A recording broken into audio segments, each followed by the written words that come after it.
Hello and good morning, good afternoon, or good evening, and welcome to our lecture on immigration. So we are building on what we've been doing all term so far, which is talking about the impact of industrialization on settler colonial land and how the history of Canada really unfolded as a result of these forces that are at work. We talked about uh, the role of coal in fueling industrialization, science, advanced technology. And last week we looked at science post World War I being applied to perfecting human life. Today, we're kind of stepping back in time pre World War II to talk about the history of immigration. And in my ongoing effort to kind of decolonize, rethink how we approach things in Canadian history, traditionally we've talked about racism as part of the experience, the immigrant experience, which is true.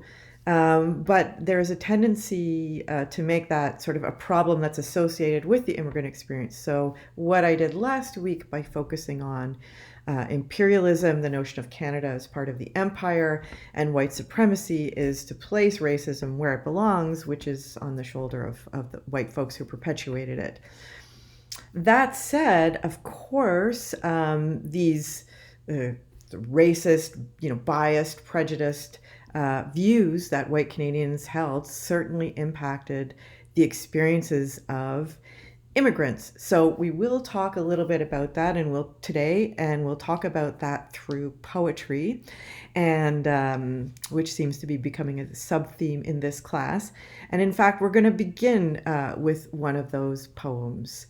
So if you would please go into the Canvas folder called Immigration. Well, you're already there because you're listening to me now, and open the poem by the Icelandic Canadian, whose name is Jonas Ari Sigurdsson. And you can follow me as I read this poem that was published in a collection called Canadian Overtones, an anthology of Canadian poetry written originally in Icelandic, Swedish, Norwegian, Hungarian, Italian, Greek, and Ukrainian, which gives you a good idea of a good portion of the immigrants who were coming in this time period. And this collection was published in 1935 by Watson Kirkconnell, a white Canadian. So that tells us something as well, doesn't it? Okay, so on to Sigurdsson's poem. Called Icelandic Canadians. We came with our mufflers and wraps for the cold. We couldn't speak English at all. Our varied provision of gear or of gold had value incredibly small. With shoes of warm sheepskin, with bedding of down, with shawls, pointed bonnets, and bags, we went to the wilderness, far from the town, all wistful, yet proud in our brags. Of our outfits, the spruce English natives made sport, of the speech of our fathers made mock. But their gear of our sires was a durable sort for settlers by forest and rock. Our toil and our need took their toll of our dead. The new tongue was a task to command, but we lived by our brawn, begging not one for bread, and built up a place in the land. Though crippled with sea surf and sowing of seed, and saddled with back-breaking toil, we held up our hearts through the night of our need and the niggardly growth of the soil. For we brought in our language from lands of the north a legacy meet for the west, in toiling or governing gladly henceforth to give our new country our best. With a third of our life spent a serious span, by the sport of the ignorant torn, we have suffered the savagest test of a man, and silent is Canada's scorn. The speech of the English grows light on our lip, the lore of their schools is our own, and we help at the helm of the government ship while hazardous gales are outblown. Though our immigrant raiment and rigging are lost, yet our race has its roots in the past. Recall that your birthright is rare beyond cost, your culture a trust to hold fast. Then sell not your Icelandic sagas and songs for secular pottage of gold. Keep blameless the blood that to Vikings belong. Guard bravely your language of old. So there's a lot going on in this poem here. I think the first thing to notice is it's written for other Icelandic people. It begins with we. We came in our mufflers. We couldn't speak English at all. So it invites in an audience of everyone. Me as a non-Icelandic person can listen to their description of his description of their experience. But as the poem comes to an end, it's a call to other Icelandic people to hold proud their own past, guard bravely your language of old, to honor the roots of their own history, in recognition, of course, of the fact that they're no longer in Iceland. Now they're part of Canada. It also refers to some very classic themes from this particular period. So you have people arriving in clothing that is unique to their own country, distinct from quote unquote Canadian attire, yet they're proud of who they are. They went to the wilderness far from the town. So a lot of Ukrainians settled on farmland. In fact, they were recruited specifically to become farmers. And so there they are, living quite isolated in that sense, doing backbreaking toil, but also begging no one for bread. So pride in being self-sufficient through the struggle of the labor, but also the new tongue, mastering English. All of it hard work. And in doing that hard work, they, quote, built up a place in the land. So that suggests what? A place for themselves. It's a place in the land. So a place for themselves to call home. We held up our hearts through the night of our need and the niggardly growth of the soil. Now, you should know the origins of that word niggardly has nothing to do with what would appear to be the root of that word. It means, well, you can look up the exact meaning, but insufficient. It's not enough. So the soil is not giving very much to them. So they have to work really, really hard to get anything out of it. It's the opposite of generous. So this poem really captures, in a very straightforward and plain way, the immigrant experience, including silent is Canada's scorn. So reflect off for a moment on what you think that might mean. And then finally, I wanted to point out the lore of their schools is our own. Many of you in your essays on Feeling Canadian talked about your sense of Canada that you learned in grade school, and how, as you've come to university, that's really changed. The story that they told you, you recognize is perhaps somewhat inaccurate. Okay. So very, very revealing of the experience of Polish immigrants. All right, so I'm going to make my way through the slides and invite you to join me. So let's go to the second slide, promoting immigration. So Canada was settled, as you know, by the French and the English. And by the English, of course, that includes the Scots and the Irish as well. And it was overwhelmingly, the population, let's say 1870, 1880, was overwhelmingly British and French. But this changes because of industrialization. There's a demand for labor that needs to be filled with immigration. Some of that immigration comes from the United States. And there are, of course, the efforts focus on British immigration. And indeed, the vast majority of immigrants in this period are British, but this doesn't quite meet the need. So they need to open the categories wider than what become known as the preferred immigrants, which are British and American, white Americans, to include Black Americans, Black people from the West Indies, rather, as well as people from Eastern Europe, Russia, and so on. We'll get into that in a moment. The other factor, in addition to industrialization, is acquiring the Prairie, what are now the Prairie provinces, the West. After the Riel rebellions of 1885, suddenly Canada comes into possession of all this prairie land, and they need to settle it for fear that the Americans will come and take it over. And so a lot of farmers are needed to settle that land and to bring their agricultural skills or become agriculturalists. But the problem is that the U.S. is much more attractive to immigrants. So not only does Canada have a hard time bringing in immigrants, but Canadians are leaving in significant numbers, including French Canadians, moving down to industry in Massachusetts and the surrounding states, where they too are in great need of labor. So Canada not only needs new immigrants, but it has a major out-migration problem.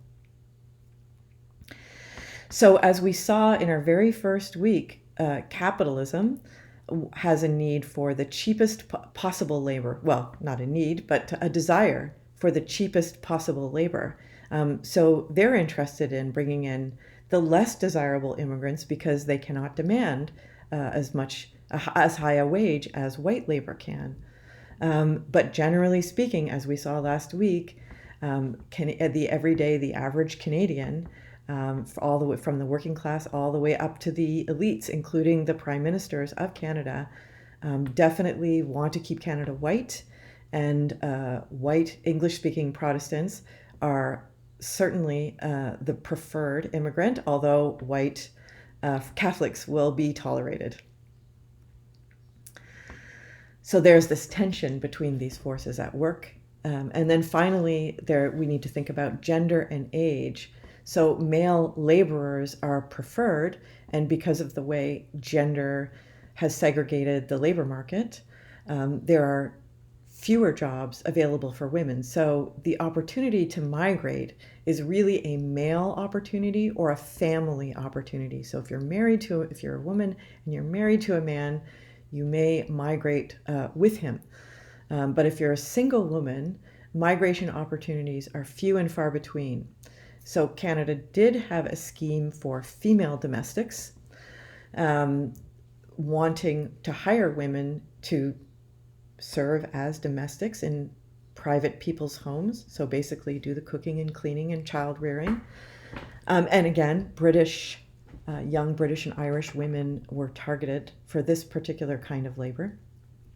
So that was one way single women could come to Canada. They could try and attempt to come in other ways as well, to work in industry, for example. But it was much more difficult to do so for them, simply because of the fewer opportunities, but also the sort of social prohibitions against women traveling on their own.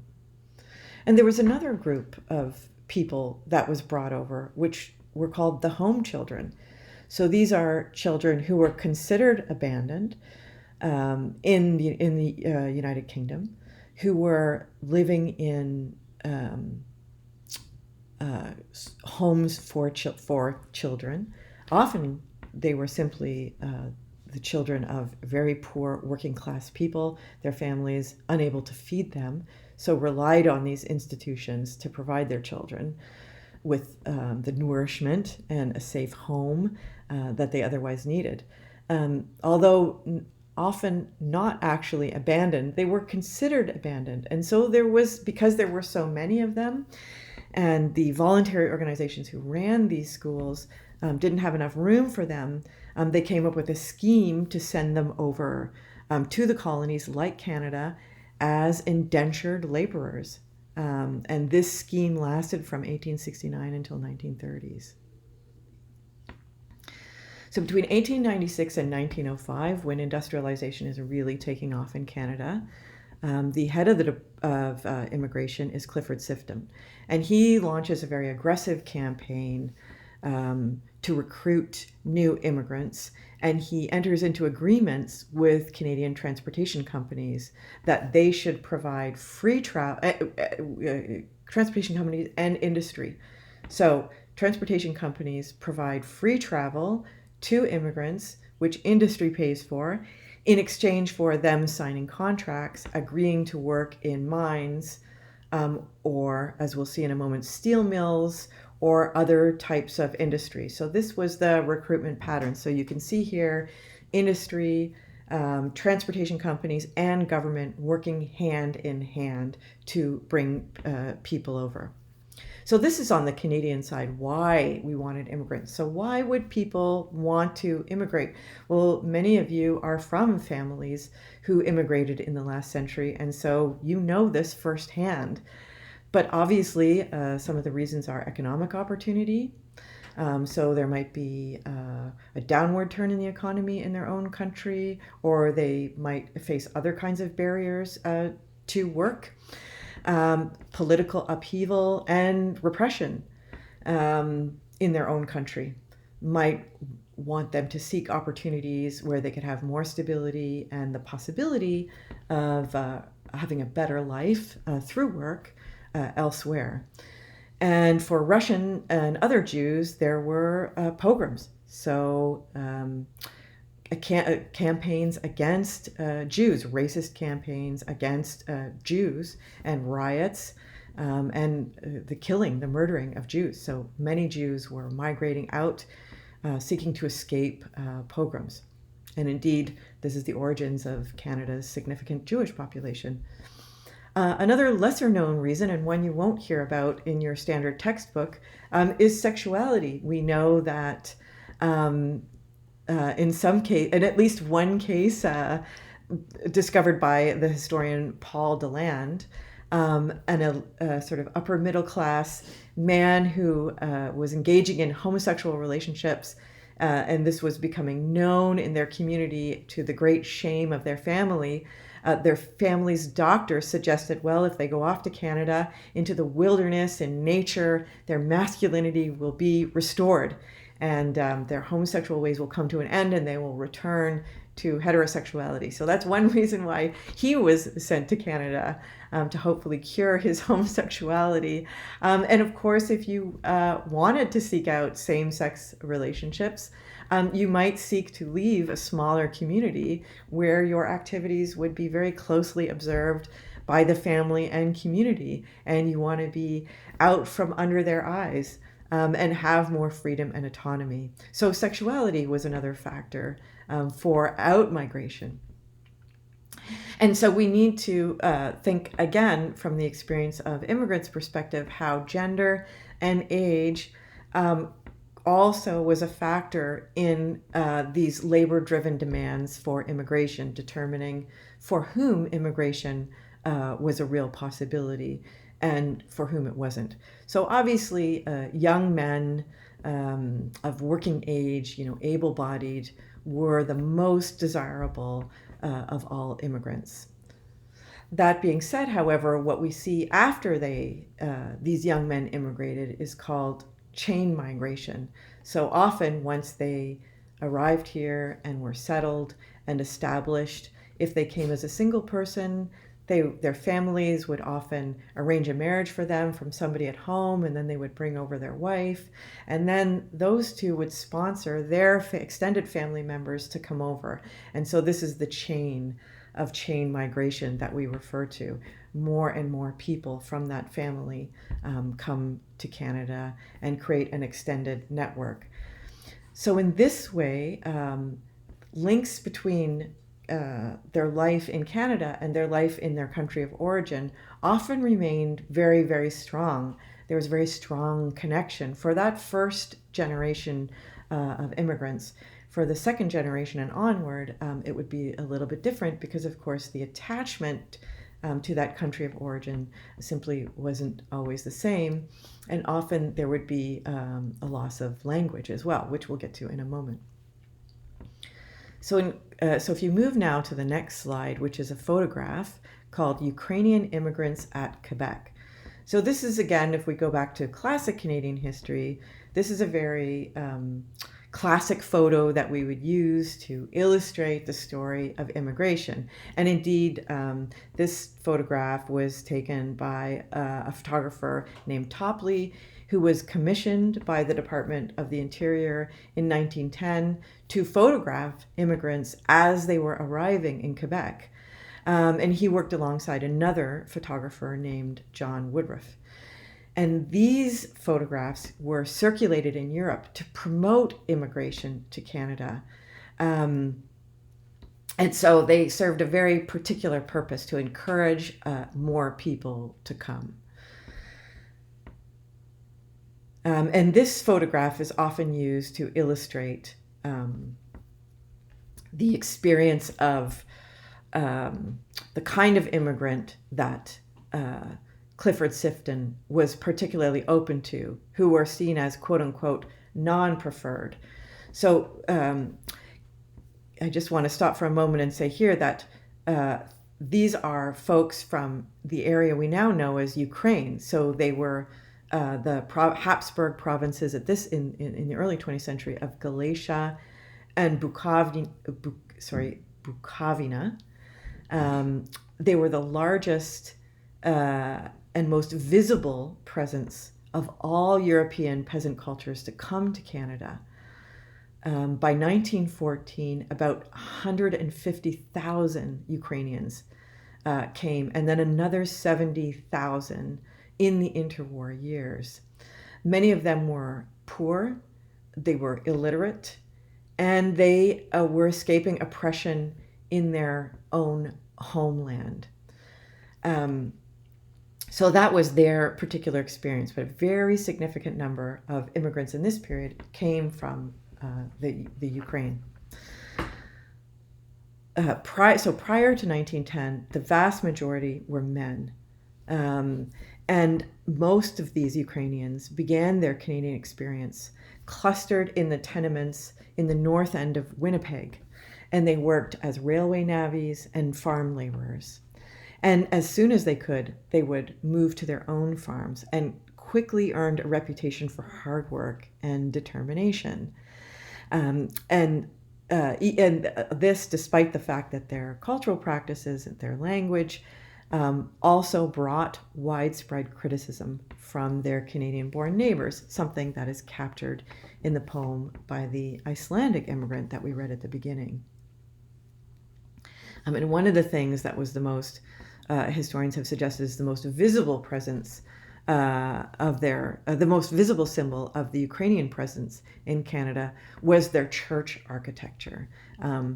The Ukrainians built huge onion-shaped domes on top of their churches, and this really set them apart, even though they're Christian, really set them apart from other sort of old, quote-unquote, old stock Canadians.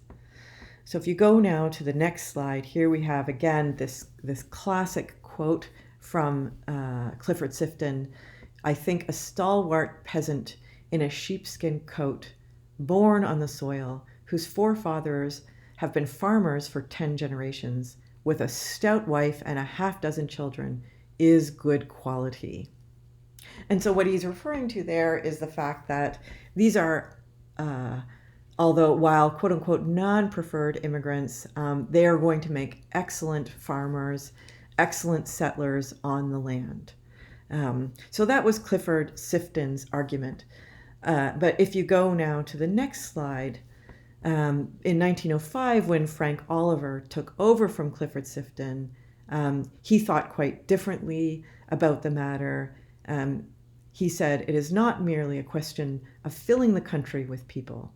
It is a question of the ultimate efforts to put forward for the building up of a Canadian nationality. And this can never be accomplished if the preponderance of the people should be of such a lass and a character," I wonder if that's a typo there, pardon me, as will deteriorate rather than elevate the condition of our people and our country at large. And so in 1906, the Immigration Act was revised to include many new restrictions. None of them were based on race because, of course, that would be barbaric and uncivilized. So remember, this is a culture of gentlemen. But all of the categories of restriction could be interpreted in such a manner that anybody, virtually anybody, could be excluded. So if you were deemed, quote, likely to become a public charge, so that means likely to become dependent on welfare. Well, if we live in a racist society where the Chinese or blacks or South Asians are the least employable because of racism, well, you could argue they're likely to become a public charge. They're not going to be able to get work. Feeble-minded, that, as you will remember from last week's documentary, was an early term for mentally deficient in some capacity, of lesser intellectual capacity. Moral turpitude. So again, women who are not civilized, less civilized than the British, are guilty of moral turpitude, right? And so too would, effeminate men would be suffering from moral turpitude. And finally, may become dangerous to public health. So again, all of these categories, none of them name race, but we know from the historical evidence that all of them are mobilized in highly gendered and racialized ways. So this is maybe what we could call a gentlemanly kind of racism. So that is the sort of framework in which immigration in Canada took place. So I want to turn now to look at the community of Whitney Pier in Sydney, Nova Scotia. So if you could go now to the next slide. And here we see a map of Sydney, Nova Scotia. And this map was created in 1900. And now this town of Sydney existed since it was established by settlers in 1785, and it was almost entirely Anglo-Celtic. But near the town of Sydney was discovered coal. And so not too far away, we had two very good coal mines. And so in the town of Sydney in 1900, Dominion Iron and Steel, which is actually an American company, sets up business. So if you look and you see Muggles Creek, below Muggles Creek, you can see the grid pattern for the town, very well-established town. Above Muggles Creek, you can see, if you zoom in, the mines, or rather the steel company. And it's 1900, so you see the beginning of streets being laid out. And most of these streets actually aren't yet named. And this is where the immigrant community then is going, and the working class immigrant community is going to be concentrated. So what happens in Sydney literally happens everywhere. The working class lives in housing very close to their place of work and is physically segregated from the rest of town. So here in this case, the middle class, the commercial class that live below Muggles Creek. So you have this kind of geographic separation, but you also have the phenomenon of very poor housing, often things like poor sewage, a lack of garbage removal, and so on. So you have higher rates of disease, increased health problems. So you have an immigrant community moving into neighborhoods that are very congested. That quality of housing is very poor, and the health conditions are very poor. So in addition to all the other challenges, there are these challenges as well. So it's quite a complicated situation that each of them together collectively are contending with. So employees at the Dominion Iron and Steel Company like elsewhere, were offered free transatlantic passage in return for work in the pits. And this works very, very well for poor immigrants who have no money anyways and could never afford passage to Canada or the United States for that matter. So this is a pretty good deal. It's a pretty effective way to attract new laborers. And so who is it that they attracted? If we go down to the next slide, here we have a photograph from Whitney Pier. And at this time, and I think possibly to the present day even, this neighborhood has the largest concentration of ethnic groups in all of the province. So as you can see, industrialization had a tremendous impact on the ethnicity of the Canadian population. And it's demonstrated in this photograph here. So who did they attract? Hungarians, West Indians, Black Canadians, the people of Chinese descent, Jews, Poles, Italians, Ukrainians, Lebanese, and Croatians. The mines, as well as Dominion Steel, also attracted people from Newfoundland and from rural Cape Breton. So in this area called Whitney Pier, it was less than 2 square miles in total. And in this period, 6,500 people are living in that area. So extremely, extremely condensed. So how did people manage this shift? What was important to them? So obviously, in many ways, some universal aspects of their experience: family, right, marriage and family, and also language, culture, community, and religion. And I'm going to talk about religion in just a moment. But the workplace is also going to have a strong influence in defining their identity that emerges in Whitney Pier. And we know already that there was, that the workplace all brought together very diverse groups of people, and we can see that illustrated here in this photo. But we know from reading about the sleeping car porters that just because people were brought together in the workplace doesn't mean that people worked together well in the workplace. So there were all kinds of ethnic and racial antagonisms and animosities between new immigrant groups. So of course it wasn't just white folks and non-white folks.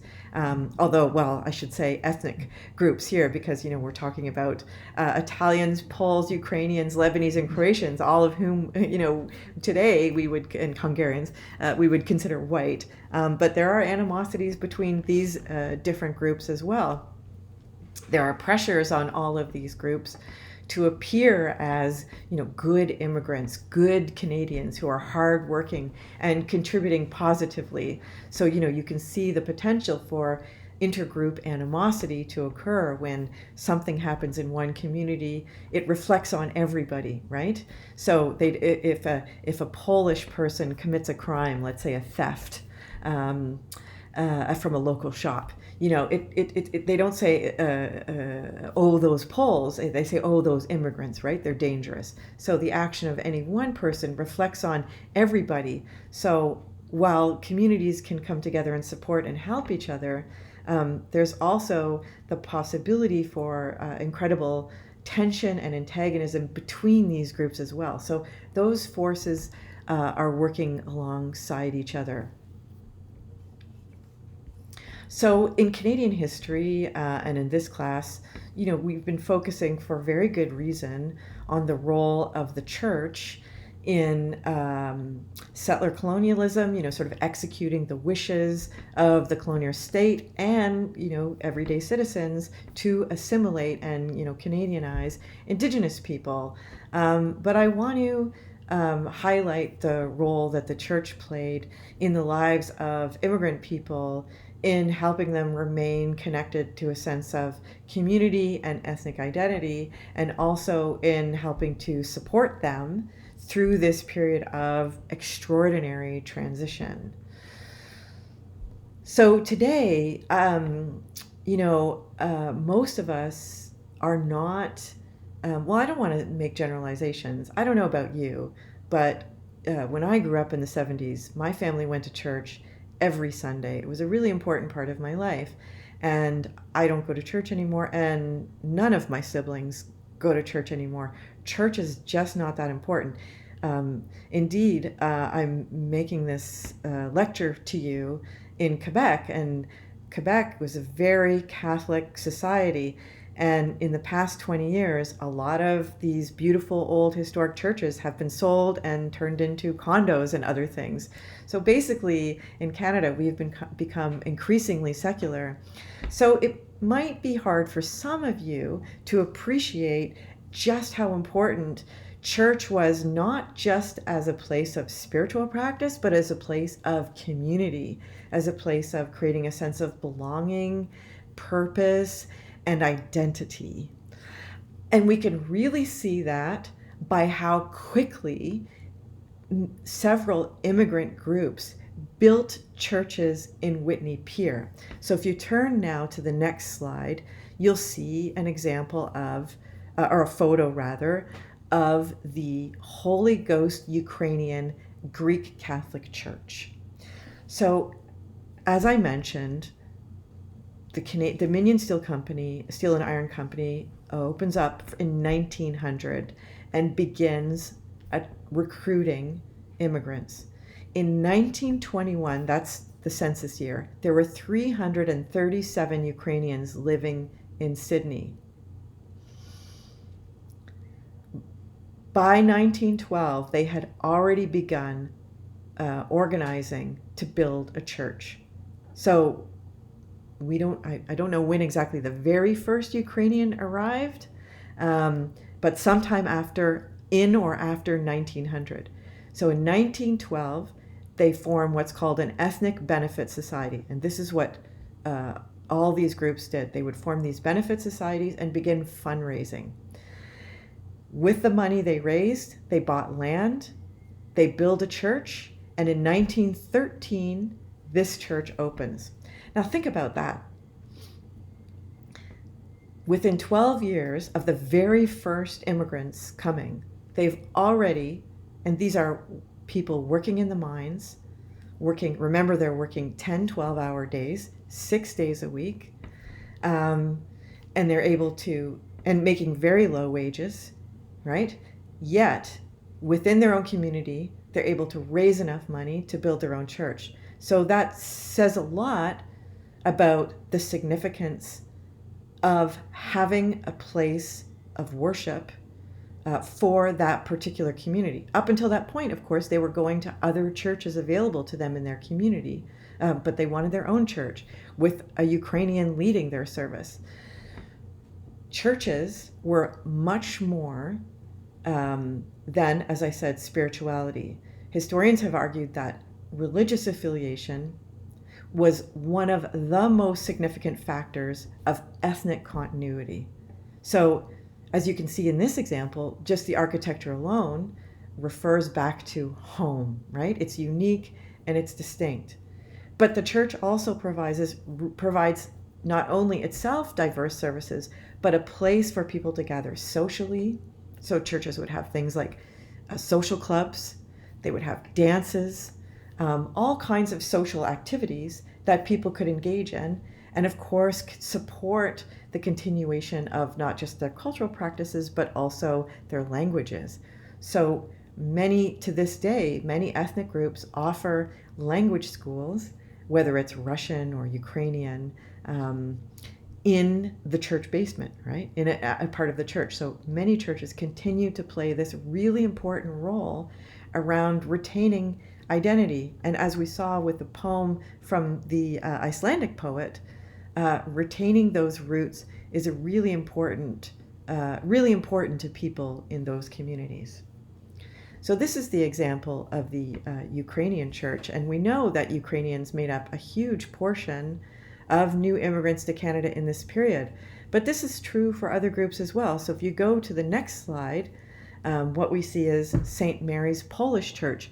And you can really see in this picture just how close it is to the Dominion Steel Company. the Dominion Steel Company is right there in the center. So you can see this photographer really wanted to draw your attention, to place the church within the context of this community that it's part of.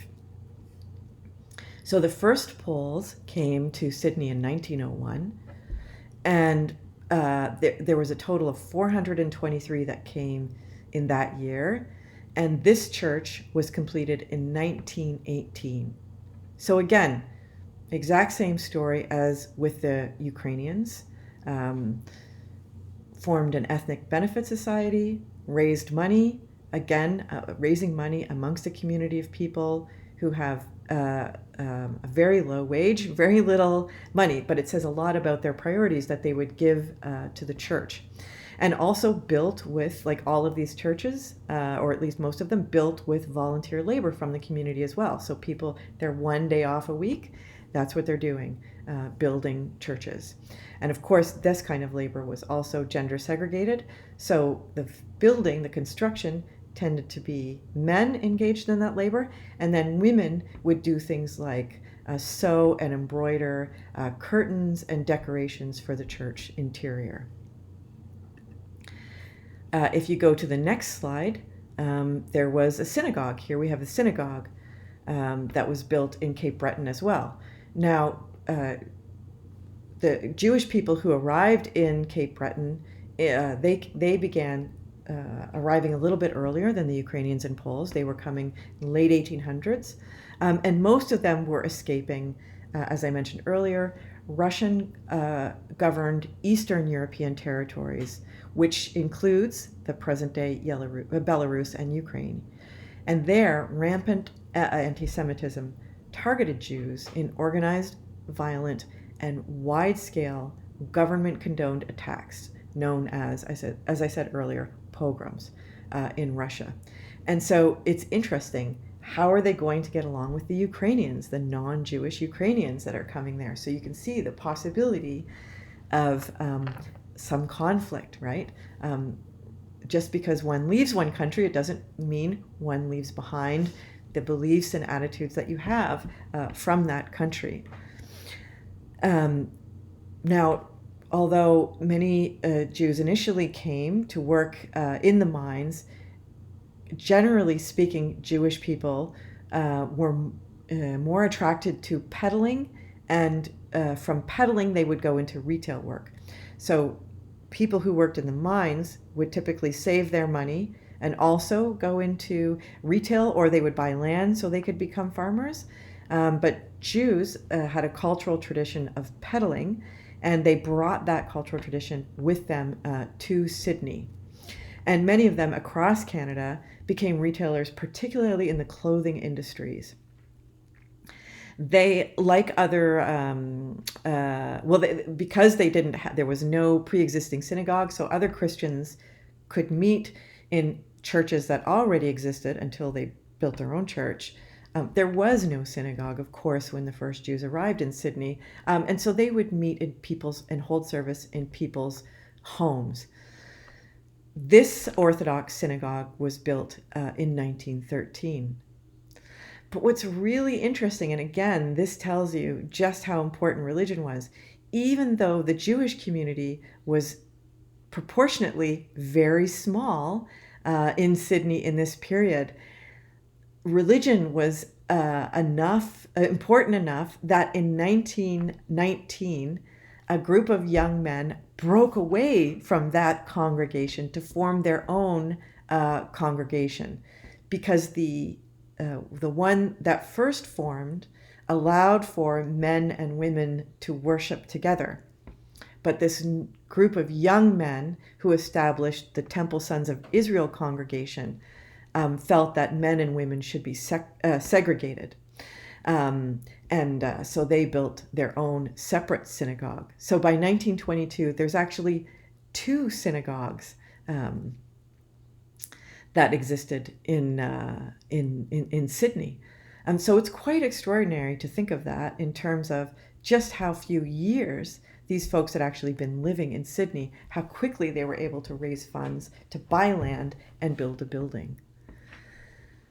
So in Sydney, Jews were a very strong presence in the retail sector. So unlike other folks who lived in Whitney Pier, who tended to be, their lives tended to be very isolated in Whitney Pier, Jews, on the other hand, had a very strong presence in the main part of town, where they ran many retail stores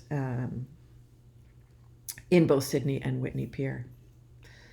Interestingly, the Jewish community is not nearly as strong today, and this church is now a museum.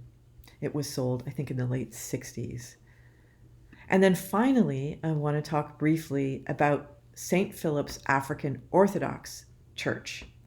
Now, this church is a little bit different for a couple of reasons. First of all, it's interesting to note that the steel plant donated the building to the church. So in order for it to be legal, they had to have a price on it. So for $1, they gave this building, which had been used for storage on the Dominion Steel and Iron Company land, they moved it off the land to another site that was purchased by the Black community. Now, I want to say something. Many of you mentioned in your essays, and even if you didn't mention in your essay, if you've lived any time in Canada, you know that Canadians have this notion that Canada is less racist than the United States. But what's really interesting is the first Blacks recruited to work in the mills in Sydney were recruited from Alabama, but they didn't stay. They came for a year, 2 or 3, and left and went back to the United States. And in fact, when we look at the many Black folks who came to Canada to escape slavery, once slavery ended, we see outmigration. We see them moving back to the United States of America. So we have to ask ourselves, why did they do that? And it's certainly, I mean, even without knowing the answer, it suggests that there was, you're always moving towards something better, or at least what you think will be better. So the fact that these recruits from Alabama simply did not stay tells us a lot about the conditions for Black folks, the kind of racism that they experienced here in Canada. But there was a Black community that grew, and those folks were recruited from the West Indies. So using the same techniques or tactics or methods of providing them with free transportation, and then bringing them up in exchange for signing a contract to work at the steel mills, or perhaps they were recruited to work in the mines and moved up to Sydney to the steel mills. In any case, some folks were also, there was an established Black community in Halifax who, like here, Whitney Pier, also a segregated neighborhood called Africville, same as in Vancouver. Some of you will have heard of Hogan's Alley. And so again, these patterns of segregation, and here you have Black folks segregated within a segregated community, happen all over Canada. So what's happening in Sydney is kind of happening everywhere to a large extent. Okay, so the church opened in 1928. So without actually knowing all of the details, because we know Blacks were that much lower on the wage scale, that suggests to me that it was that much more difficult for them to raise funds. And look at, they had the advantage of the building being donated for $1. So all they had to do was buy land and raise $1. So the fact that compared to the other churches, which were built in the 1910s, the fact this one doesn't emerge until 1928 does suggest that it has a lot to do with their ability to actually fundraise that amount of money. There likely were other factors involved, and so we would want to investigate that to know why. But it's a clue, at least, to some significant differences between these groups of people. Also, not every Black resident in Sydney embraced the idea of this new church. Many of them wanted their own church because they were worshiping at St. Albans Anglican Church, which was in Whitney, Pier. But at that church, they were forced to stand because they were told all the pews were already rented to white members of the congregation. And it is true that the Anglican Church did rent its pews out. People would pay for them and you would have your fixed seat. But one has to wonder, well, new whites coming into the community, were they able to rent pews? Did they have to stand as well? So without knowing all the details of this story, based on what we know from Canada's history, we can certainly come to the preliminary conclusion that this is plain and simple racism. So there's good reason for them to want their own church. But not everybody wanted to leave the St. Albans Anglican Church. And one of the reasons historians tell us is because this church was called the St. Philip's African Orthodox Church, and some of them simply did not identify as African. And I imagine many of those people from the West Indies and also people from Halifax, that name just didn't resonate for them. So we can see also between Ukrainians and Poles coming from directly from their country of origin and having a strong Ukrainian Polish identity, that doesn't seem to be a debate. But in this community, the Black community is more diverse. And so there is no single Black identity in the way that there would seem to be for Poles and Ukrainians. So there's a lot of diversity in that community that's important that we pay attention to and are aware of.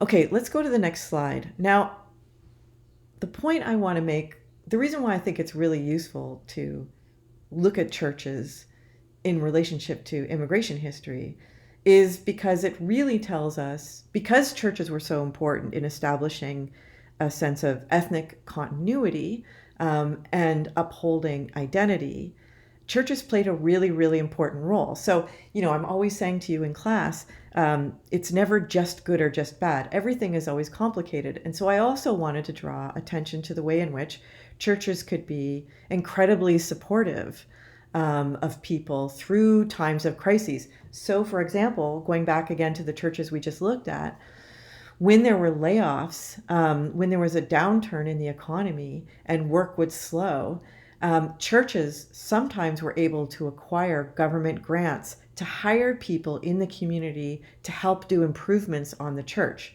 So you can see the church providing employment, so helping to sustain the community economically. Of course, churches would also distribute quote unquote charity, right? Churches were a main way. This was before the welfare state existed. So if you needed help, you needed food, you needed clothing, you would go to your church. They wouldn't necessarily provide either, for all kinds of reasons they weren't able to, or they didn't approve of you, whatever. But nevertheless, that would be the one place that you might be able to turn to was the church. So the churches provided really important services to people, and they provided a touchstone and a sense of home and place and identity. But, and now we're looking at the slide called conservative and hierarchical, churches tended to be conservative and they were hierarchical.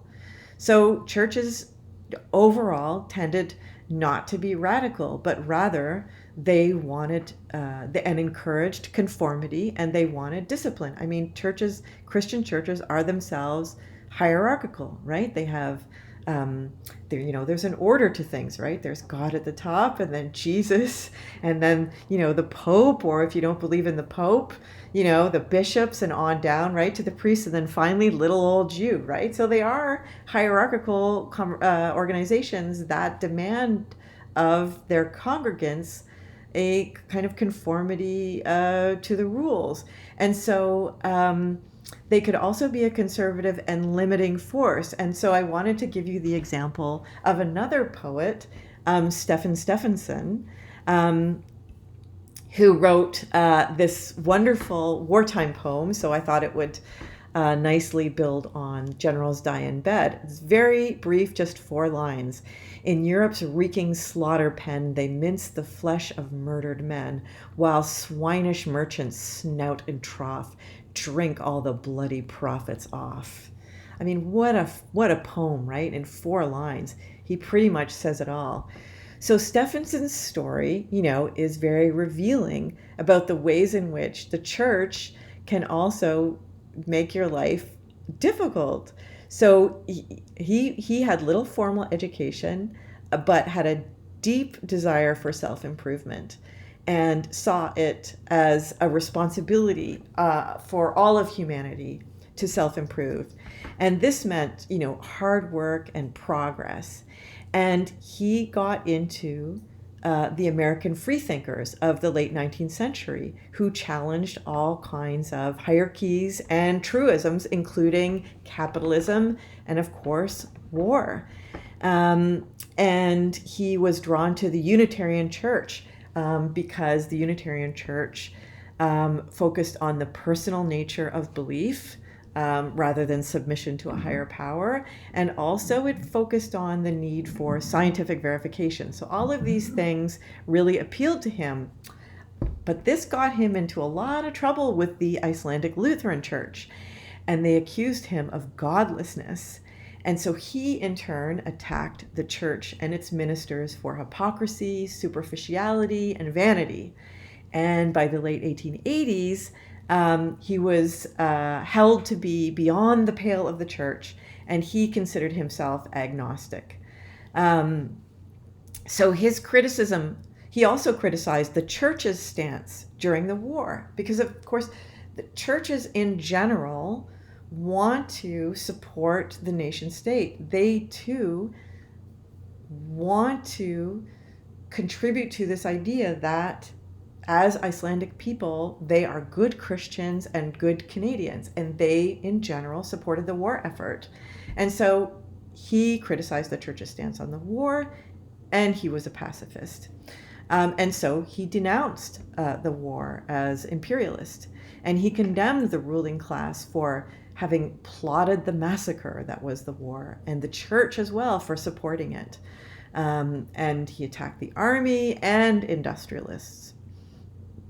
So this was, of course, a period of deep, both imperialism, as we talked about last week, and during the war, intense patriotism. And so he couldn't get his work published in Canada. He had to get it published in Iceland, and he was labeled an outcast in his own community.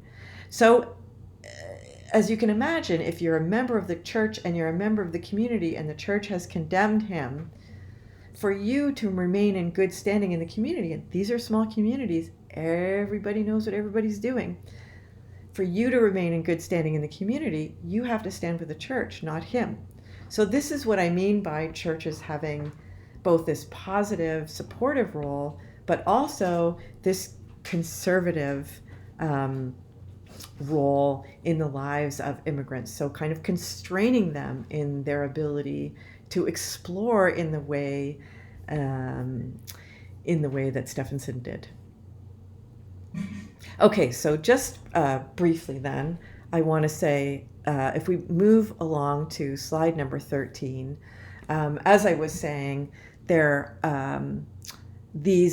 emergence of ethnic enclaves, little neighborhoods just like Whitney Pier, happen all over Canada. And in big urban centers like Vancouver, Winnipeg, Montreal, Toronto, and so on, you get urban enclaves. So whereas everybody's mixed together in this 2 square mile area, in Whitney Pier, people are simply more spread out, and neighborhoods are not necessarily cheek by jowl, but they are more marginal neighborhoods where housing is less expensive and, of course, of much lesser quality than in other areas.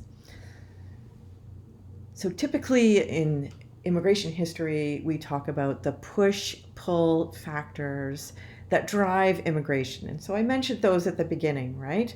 So think factors that are pushing you out to leave your country of origin, typically new economic opportunities, but also political and ethnic persecution, even the threat of death, or possibly seeking a kind of autonomy, being away from the watchful eyes of your community.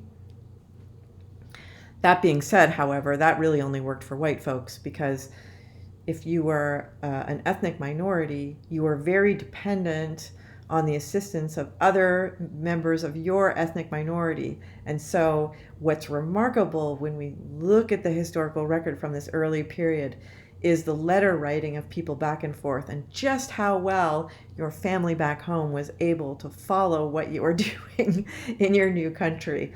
So you weren't always completely able to escape the watchful eyes of your parents and your extended family and community back home. All right, so those are the push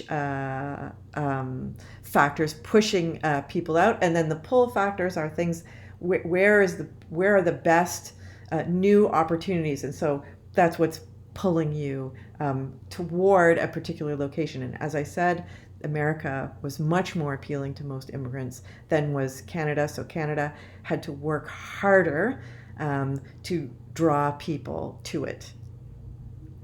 But I want to talk about the formation of these ethnic enclaves. So as we could see, the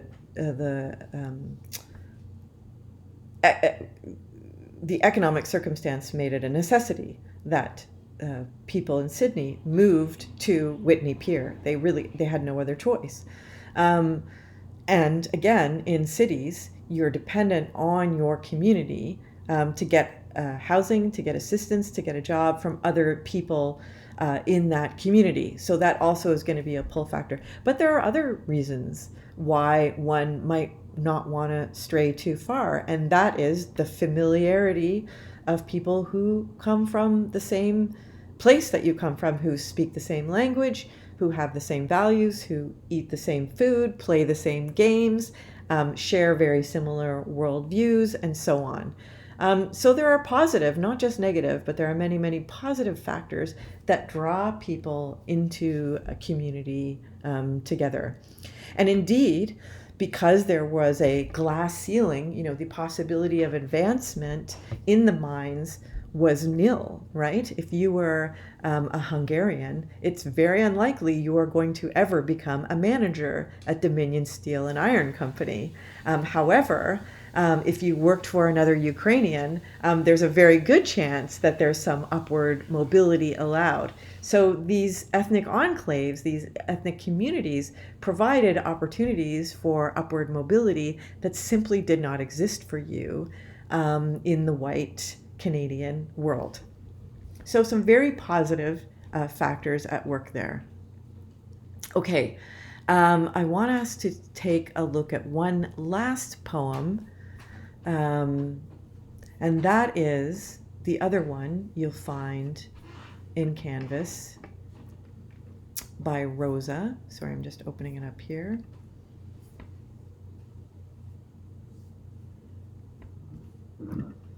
Rosa Paul Kovacs.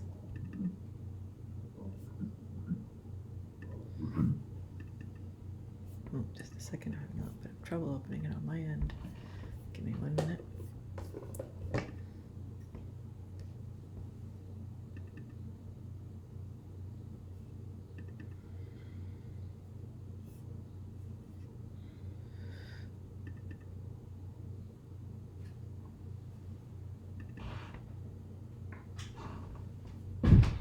So the first thing I want you to notice about Rosa Paul Kovacs is that she is the wife of a reverend. So here again we see somebody in the religious community, the spiritual community, playing a role in shaping a culture in a Canadian context, but also speaking out, as we'll see in the poem, as you can tell by the title, non-preferred, referring, of course, to the fact that as Hungarians, they belong to a non-preferred category of immigrant. So it's interesting to contrast her poem with the one by the Icelandic author. Tears and blood cry out, in vain, in vain, in vain. The precious sweat we have sown has brought us no harvest of thanks, created for us no new home. We are not wanted, not wanted. But yonder, far away on the prairies, the northern lights dawn on a new life. Lay your wanderer's heart on the earth, O Magyar. Do you not hear? This land hopes for you, wants you, loves you, waits for you. For you, the primeval forests sigh and sob. Like you in impulse, like you in their fate. This is the exile's fate, to be driven by obscure impulse to wander, strive, and fall. This is the forest's fate, with murmuring boughs to breathe, the mystery of its growth, then burn and fall unpitied, that on its charred roots fair young towns may rise, and fresh exultant life may come and grow. We are not wanted, but the mine shaft gapes for us. Magyar muscles strain to the thud of the pick, and there Satan lurks as we seek the vein, battering, cleaving, forcing open in naked toil, in everlasting night, the gates of infinite treasure. All is for thee, young country, in vain, reproachfully and coldly, thou turnest away thy face. Thou art ours, and not a stranger, kind betimes and yet unkind. Thou art our new dear mother, who with gigantic sleepy nipple feedest us honey and gall.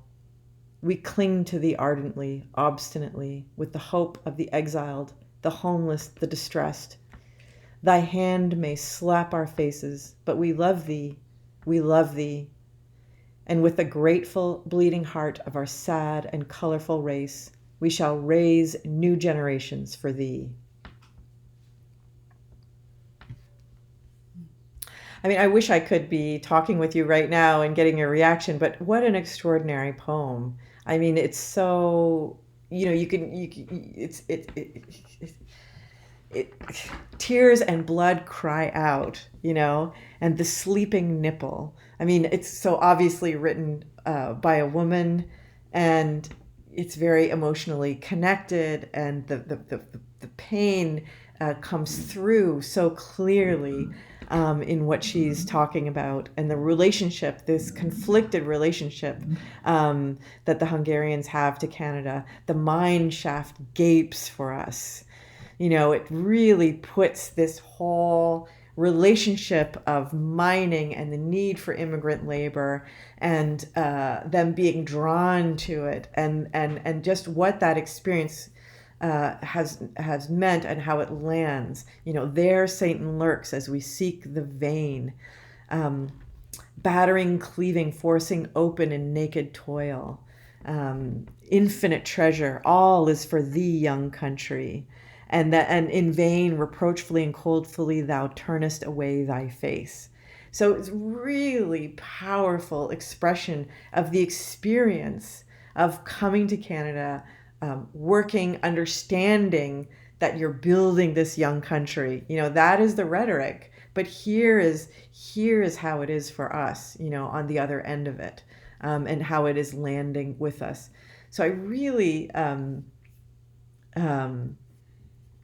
just love how beautifully these poems just really communicate to us this experience. And I wonder how many of you, those of you who are the children of immigrants, either the children or grandchildren, I would love for you to read one of these poems to your parents or grandparents and ask them, can they relate to it? And maybe you don't even need to ask them. Maybe you yourself understand this and experience this. And I would love to hear what your experience is, because I think, don't know if it's that different today than it was 120 years ago for these writers who so gorgeously and I think compellingly convey how much they're giving of themselves to be here, and what none of them mention is this expectation, I think,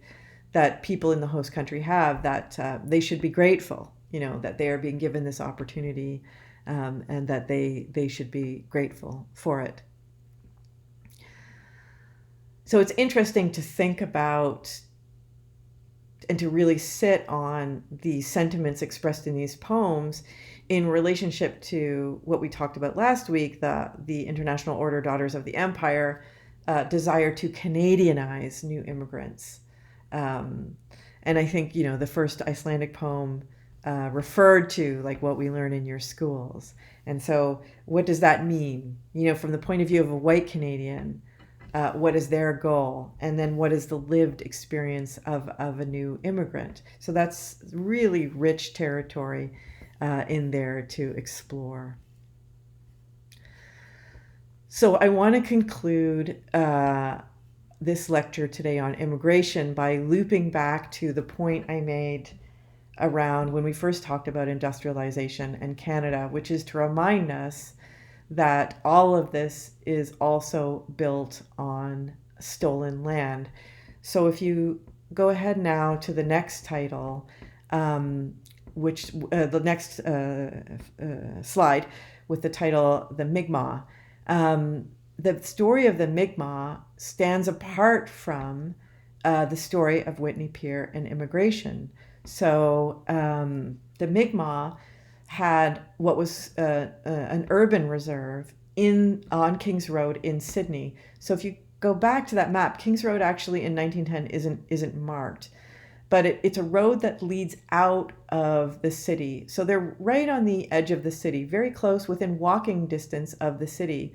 And at the end of the 1800s, they are fully integrated into the local economy. They're working as domestic laborers. They're working as everyday laborers. They're selling crafts in the community and so on. So they are, for all intents and purposes, economically integrated into the community. But the small reserve that they occupied was on land. As the city grew through this period, this land became highly desirable. And a local resident, businessman, decided that he wanted them gone. He thought the Indians, quote unquote Indians, needed to be moved. And he wanted the city to move the reserve and to take the land. But the problem was that the Indian Act that was in place required the majority of band members to approve the selling of the land. So they took a vote, of course, and the majority did not approve of the selling of the land. And so the advantage when you are the one who makes up all the rules is you just change the rules. So as a result of continued pressure, so I don't want to give the wrong impression. It's not the case that the Canadian government simply and immediately changed the rules. There was a campaign lasting about 10 years by the city who supported this individual's desires to amend the Indian Act. And so by 1911, they did. They added a new section. And this section said that if there was more than 8,000 residents in a city, if those residents called for the removal of a reserve, that reserve could be forcibly removed if it was, quote, in the best interests of residents of the reserve and the city. All right. So how are you going to argue that it's in the best interests of the people in the reserve when clearly it is not in their best interests? If they were moved, they would be separated from the city and cut off from the economy, which is exactly what happened with reserves, right? People were cut out of and cut off from local economies, which they had been participating in and no longer could. So we're back again to our poet, Duncan Campbell Scott, who, as you'll recall, was also the Deputy Superintendent General of the Department of Indian Affairs. And he was also the principal architect of Indian policy in the period of 1913 to 1932. He was committed to reducing the number of reserves in Nova Scotia by selling them and relocating the Mi'kmaq. And in early 1918, he undertook a survey of Nova Scotia's reserve lands and instructed the Nova Scotia Indian superintendent, whose name was A.J. Boyd, to forward specific information with a view of determining the saleability of each particular reserve to Ottawa. And he said that he would consider selling reserves if Indians were, quote, not making sufficient use of them. And this was the practice that was used across Canada. And so the attitudes of Sydney residents who lobbied for the relocation of the local Mi'kmaq fell in line with those of the DIA and supported their removal from the city and getting rid of reserve lands. And so they argued that, and you'll remember civilization, the notion of civilization was tied to the notion of progress. So they argued that as a culturally moribund population, Indigenous people, the Mi'kmaq, were anathema to progress. They were obstructing progress. And that Indigenous people were a, quote, impossible contradiction. And this is what historians have described. They were incongruous, and the existence of everyday Canadians and Indigenous people was, quote unquote, mutually exclusive. And that's historians have described it that way. And so they argued that it was for how did they argue that it was for their best interest? Well, they said, the close proximity to immigrants and Black people was a moral danger to Indigenous people because, they argued, women were engaging in illicit sexual relationships, particularly with the Blacks in Whitney, Pier, and this was a moral danger. So they were a danger to themselves, and they were a danger to the broader community. Now, again, I also want to point out that during this process, there were 5 witnesses who opposed, non-Indigenous, of course, Indigenous people were not witnesses. There were 5 witnesses who opposed their removal. And one of them was a local Roman Catholic parish priest who also ran the day school. So you've heard of residential schools where students were taken out of their communities and had to live in residence. Well, a day school was a community that was in the community itself. So they went home at the end of the day, as did everyone else. And many communities had day schools. So he ran the local day school. He was responsible for that. And he opposed their removal. And so too did 2 women who worked at that day school. So something to notice there. If the parish priest had a different opinion, those 2 women worked at the day school would not have been able to give their testimony. So the only reason why they were able to speak in favor of the Mi'kmaq staying was because their superior allowed it, right? So again, it's hierarchical, but in this case, the superior, is actually supporting the Mi'kmaq people. So what do we do with this evidence? It doesn't change the overarching story of the role of the Roman Catholic Church in helping to execute what, in the end, was a genocidal policy through residential schools. But it is worth noting that never are these attitudes uncontested or, what's the word I'm looking for? Unanimous. There are always examples of opposition, and it's important that we pay attention to those, if only to know that there's always the opportunity for us to occupy a different position than the dominant group. And so here we have an example of that happening. But of course, as you might well guess, the opponents lost the day, and the Mi'kmaq were moved off that reserve. That land was sold, and they were then cut off from the rest of the community, and both economically and socially suffered enormously. Ironically, or what I think is a bitter irony, that land sat there unused for decades, and until I believe the 1960s. But in interesting news, it has been recently been reacquired by the Mi'kmaq. And now there is a marker, and I believe either it has been built or in the process of being built, is a center by and for the Mi'kmaq people. So there's an interesting history now where we've kind of come back to the beginning after 100 and more years of displacement.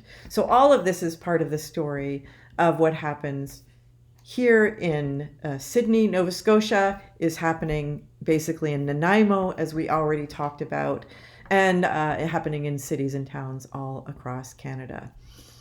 And so that, folks, is the lecture on immigration in Canada. You've had an opportunity this week to read deeply about the Chinese, so I didn't talk too much about them. They, of course, one thing maybe I will say is that whereas for Christians and Jews, the church and the synagogue was really important, the one way in which the Chinese were different is their family associations that they formed. That was what provided the networks of continuity, care, and support. Is the family associations, which many of them still exist today. And if you drive or walk through or bicycle through Chinatown in Vancouver, for example, you can see many of those buildings still exist to this day, and some of them still continue to function in the way that they did before. In fact, you could say they were even more active because they also organized labor, work opportunities, and networks. So they were much more proactive than, say, for example, the churches were on that front. So yet another way in which Chinese migrants were distinct from Christian and Jewish immigrants. Okay, that's it for today. I hope you enjoyed the poetry, and I do hope you will go now to put in and take out and leave comments about today's lecture. I'd love to know more about your own experience. The question I asked, can you relate to this poem, or can any people in your family relate to this poem? And yeah, just generally use put in, put out to respond, react, and give feedback to this lecture, and tell me how all the pieces are coming together for you, or if they're not coming together for you. And we'll see you live and in person next week. Toodaloo.